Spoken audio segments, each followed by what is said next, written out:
What is up, guys? Welcome back to the channel. In today's video, it's all about football, baby. It's all about sports. It's all about, is DraftKings worth buying right now? Is it a buy? Is it too late to buy it? Did you miss it? Is it a great time to buy it? I don't know, y'all. Let's go ahead. Let's talk about it in this video. So let's get it.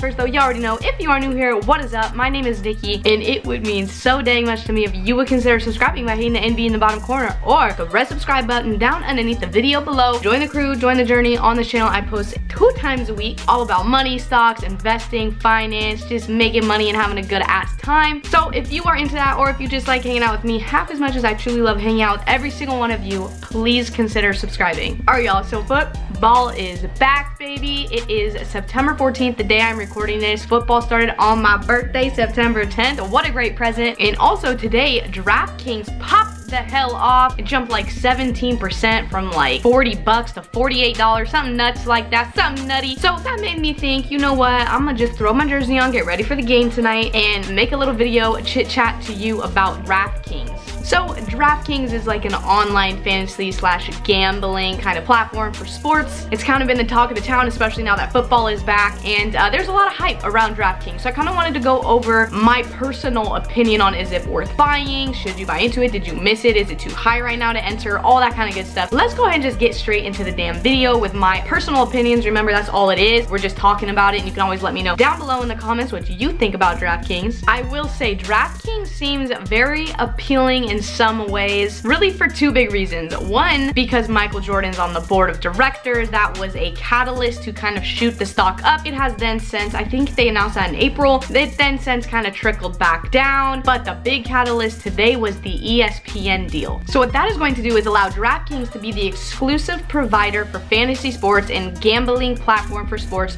with ESPN. And that is what caused the stock to jump about 17% today. Big news, big news. Honestly, like, to have ESPN on your side, partner with them, working with them, being their exclusive, I think that is a game changer for sure. And I do think it's a huge plus and move in the gambling industry, the legalized gambling industry within sports. But y'all, I don't know. So I do want to actually preface by saying I didn't do a huge deep dive into DraftKings and the company and all that stuff. I did, you know, the basics, kind of like surface level shit. I really just wanted to talk to you guys about it because I'm kind of on, I don't know, I'm kind of like in the middle with it. I'm leaning more towards no. Actually, I'm kind of leaning more towards like absolutely not, but there's like this little devil inside of me that's like, come on girl, come on, pull the trigger. Especially to put it in my Robinhood portfolio. I don't think I want to do that. I would 100% trade it, short-term invest it, option trade it, like swing trade it. I put it in my TD Ameritrade account and keep an eye on it for that. But as for putting it in my Robinhood portfolio to invest in for the long term, no, I'm not gonna do that. Look, this is a sports gambling platform, and anytime my money is going to be gambled or put in a situation where it is a gamble, I'm not investing in that. And yes, the company itself, I'm not gambling on that person. Well, you kind of, yeah, you are.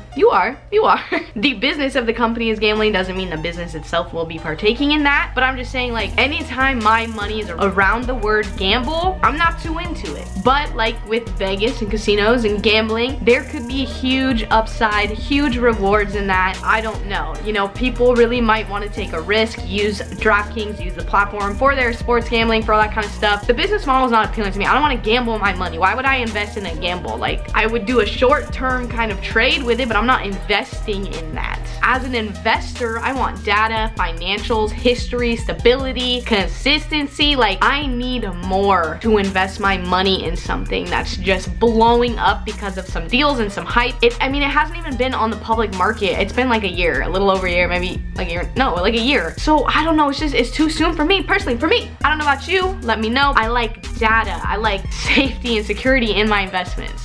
And also, like many times I've said before, I like to understand, be a consumer, be a participant, use the service. I would never use this. I would never gamble with sport. I just wouldn't do it. Fantasy football though, you already know I got 3 leagues. I got some of y'all, I think Ryan Babs, I got Anthony, Malone Money Mindset, guys, go check them out. But they are in my league. Y'all missed out if you didn't, you know, join it up. But that's aside, We're gonna move on to the next reason why I think it's a no for me. So this actually just kind of piggybacks. Like, I just don't invest in spec plays. I don't invest in baby spec plays. If it's a few years into the market, a few years deep, profitable, whatever, sure, maybe I'd think about it more. This one, I don't want to invest. Could be, should be, will be, like anything in the future, because none of us knows. So if you as an investor are not comfortable with putting your money there, then just don't do it. Plug your ears, don't listen to the hype, listen to like what your gut is telling you, because I don't want to invest and put all my marbles. Oh, I would never put all my marbles. Who the hell says that? What am I, 85? Okay.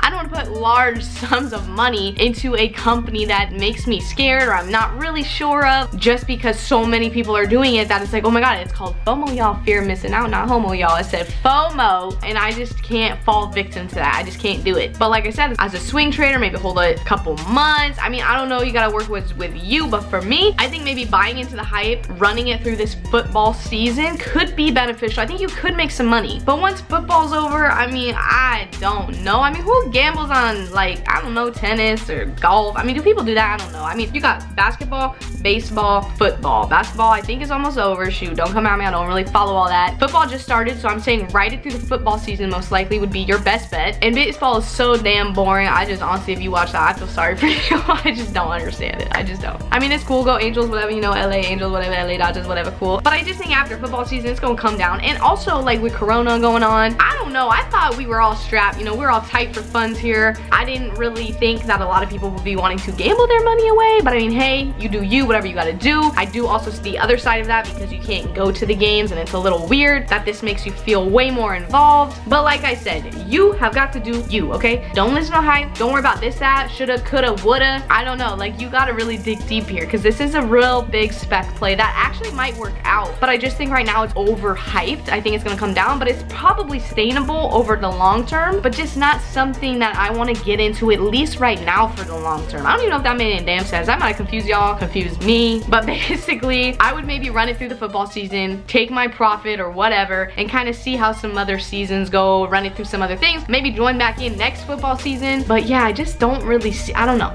Let's just move on to my next thought. Also on the train of this whole, you know, process here, the whole thing I'm spitting, the idea that you're gonna invest money into something that's not profitable. And I've talked about not profitable things on my channel before and on some of my videos, like Chewy. I believe the time I really liked it, it was not profitable, but it was so damn close. I think there were a few others I mentioned in videos that are like within the year or next year max, but this ain't profitable. Draftkings is not profitable right now. A lot of the research I did said it's not gonna be profitable for probably at least 3 years, and that's too far for me. Like, I can't, knowing what I know now about investing, put money into something like that. That's all I'm gonna say about that, I guess. Been on the market for, like I said, 1 year. It's currently about 27 to like 30% overvalued. I don't know, y'all. I simply think it's the hype of the NFL coming back, the fact we can't go to games, and the fact everyone is talking about this stock for sports. It's just getting people excited, and that's what you're seeing. You're seeing excitement in the market. I've said this before. The market is a market of fear. The market is emotion. The market is what people make the market to be, and right now they're making this to be a hot stock right now. And I think this is a total fundamental, like, news catalytic play. So trade the damn thing. Option call it, freaking swing it. But to invest, I don't know. Invest is a very long-term word for me, and this company just ain't there yet for that. I do think though the ESPN deal is pretty great news for this company. I think this is gonna separate it from all of its competitors. I think if you're going to buy into any, you would buy this, but I just don't. I just can't, you know. I thought about it, but I would trade it. I'm trading this stock. I will put it in my watch list for my TD Ameritrade. I might do some options on it, but I'm not investing in this company. And also, y'all, like, to be honest, like, without getting too political, but kind of getting political, because, you know, it's about that time. The NFL, with many of other sports, has created kind of this political stance, this statement, and whether you agree or you disagree. Is that a sign? Wait a minute, Lord Jesus. Maybe that was a sign. Pull the trigger, buy the damn stock. Actually, it was really just telling me that my lineup for my fantasy needs to make sure we good for the games tonight. But can you just thumbs up the video for that? Because who doesn't love that sound? I mean, damn, that's music to my ears. But like I was saying, it's very political right now. Things are hot in the US of A. I'm not gonna go into where I stand on all of it, because if you follow me on Instagram, you probably already know. I don't know how to say this. let me just say that I see what they're trying to do, but like, you're gonna lose some of your fan base, the viewership. I mean, viewership has already gone down. People don't want to watch sports because of how politicized it is. It's just, it's iffy, and I don't know how that's gonna play for this kind of stock, what that's gonna do, if it's gonna want, you know, more people to be involved with it, less people to be involved with it. They're just so over what they're seeing. So I just, you know, I don't know. It's hard. It's hard. I don't have like a yes or no answer on this one, y'all, but I never do. Like, it's always up to you to obviously do your own research. But for me personally, I'm a 90% just trade this and a 10% maybe invest after a few seasons. Might give it 3 or 5 seasons to see how it goes, make sure it gets profitable, and enter at that point if I wanted to and I learn more about it. But right now, it's a hard ass no for me. I mean, if you fully believe it, you love it, you're on board, you're playing for it, and you're here for it, then cool. I've had stocks like that, like I said before, that were not profitable yet, but they were like this close. But on another note, like, to enter into this is about $50. I mean, it's not cheap. It's not a cheap spec play here. I mean, you know, if it's in the 20 range, sure, maybe, you know, buy 10, 20 shares. But if you put in 10 or 20 shares into a $50 stock, I mean, your capital invested is pretty high. So I think if you buy into the hype, you ride it out this football season, you cash some profits and kind of observe how it goes after that. I think that's what I would do if I wanted to do that. But I'm going to stick with just trading this stock because of the hype, because of the volatility, because of so much noise around it right now. I think it's a good trading opportunity for it, but that's my own damn opinion. I want to know what you guys think. Are you investing in DraftKings? Are you not? Who is your damn team? Because you already know your girl's here in the black and gold. So I gotta hop off this video because we gotta watch the damn game, okay? They playing the Giants tonight, so wish us luck. Smash the damn thumbs up so the Steelers take home the dub tonight. And y'all, if you're not subscribed, you watched this far, just hit the damn subscribe button. I don't know what you're doing. Join the crew. We would love to have you. And if you are still hearing my dang voice, you are the real MVP of tonight and tonight's game, and always. So come here, you get some kisses. And like always, you guys, enjoy the journey, whatever your journey is. And always remember to do what sets your hearts on fire. And I better catch y'all in my next video. Bye, guys.